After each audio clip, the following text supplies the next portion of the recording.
What is up? We're back with another Land Cruiser video. So we got a leaky exhaust manifold on this one.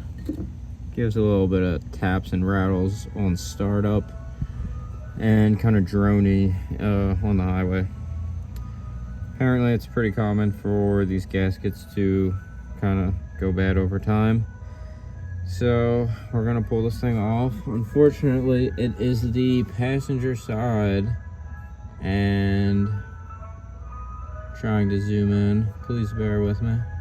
I can't zoom in, but there is, I believe it is a EGR or some sort of recirculation tube that is down there. I just can't get it to focus past these AC lines, but it runs from that corner up along the manifold, and I think it's blocking the top set of bolts.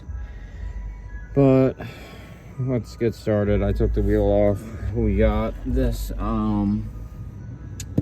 this shield we can remove here so we can kind of see better. There's that tube, there's one of the bolts. So maybe we can not touch that. I'm gonna try very hard to not touch that. So let's get this out of our way and see what we can do. All right, so unfortunately that tube is part of the manifold, or it is welded to it. I'm not exactly sure, but definitely have to disconnect that. Those are two 10mm nuts with studs on that tube.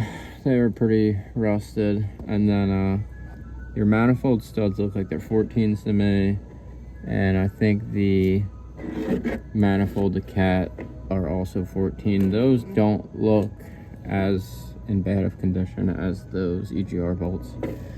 So that's gonna be our biggest issue. I think I'm gonna try to heat them up right off the start and not even mess around.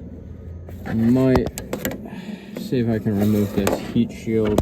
That's gonna be limiting my access. So let's see what we can do.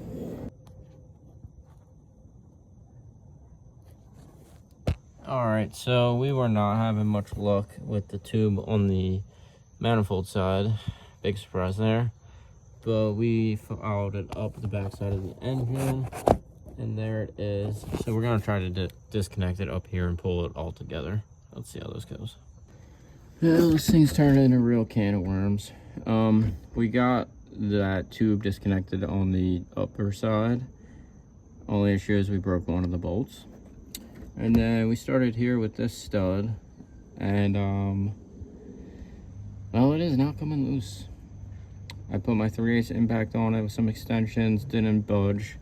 Then I thought about it and I said, oh, let's just try the 1/2 inch. So we had the 1/2 inch impact on the 3/8 extensions. And I don't know if it was the reducer, but it did not budge. So I did heat it up a little bit with a butane torch. It's looking like we're probably gonna have to get an oxyacetylene, but we're gonna let it soak a little more and come back to it. All right, we're back. We got some Corrosion X and we got some Croil. I'll put links for both of those in the description or the comment. Then we brought home the oxyacetylene. So let's give it another spray and then heat up one of these and see what we can do.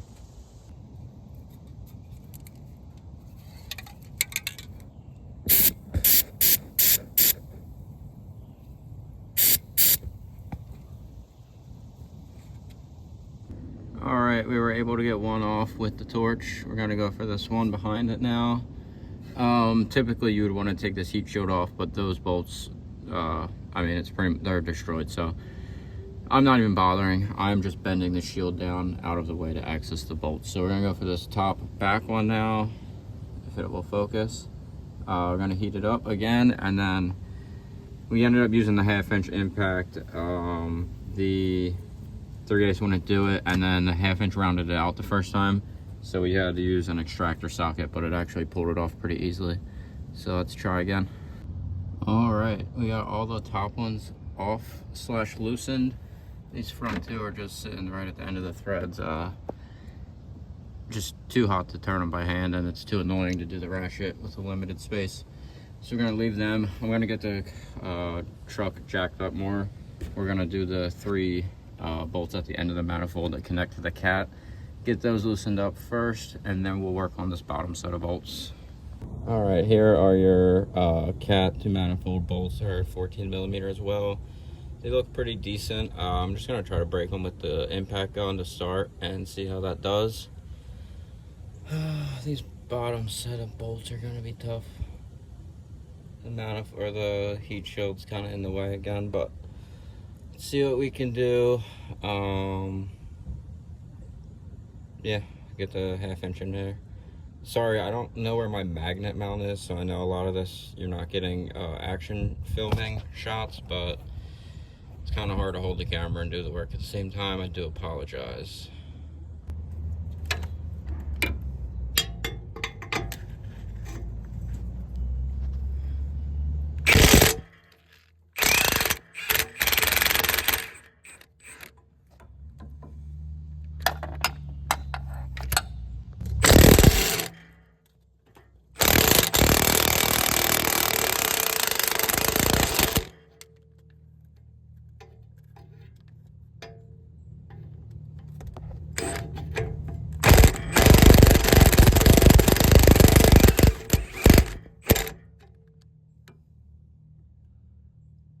Is the stud spinning on that one? I don't know. All right, we got all the bolts loosened up. Nuts, bolts, whatever you want to call them. It was not easy. So some of them require different sockets and extensions, just a lot of different combinations of different extensions, short, medium, long, etc.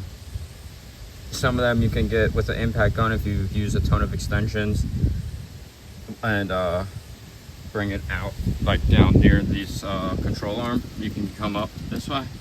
Some of them you cannot, especially this one by the motor mount in the bottom. Just very awkward and difficult job, especially on the ground. On the lift I think it would be a bit easier, but that's what we got. It looks like there's just simply not enough room to pull this thing out with the cat in place, so I'm going to loosen up the cat and slide that out of the way, and hopefully we can get this thing out from the bottom here.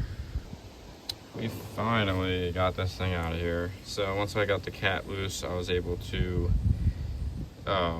just twist it and pull that out, and then I was able to pull this out from the bottom. This is the gasket. It's kind of a crazy gasket. It's like a heat shield and a gasket all in one. So this right here would have been the farthest back cylinder because where it was leaking, and a little bit of leakage on the back side. But this manifold is a little pitted, so I'm gonna ask him what he wants to do. I have a feeling he's more than likely gonna want to change it out, but let's see what he says, and we'll be back with the install. Thanks for watching, guys. Tune in for the next video. Peace out.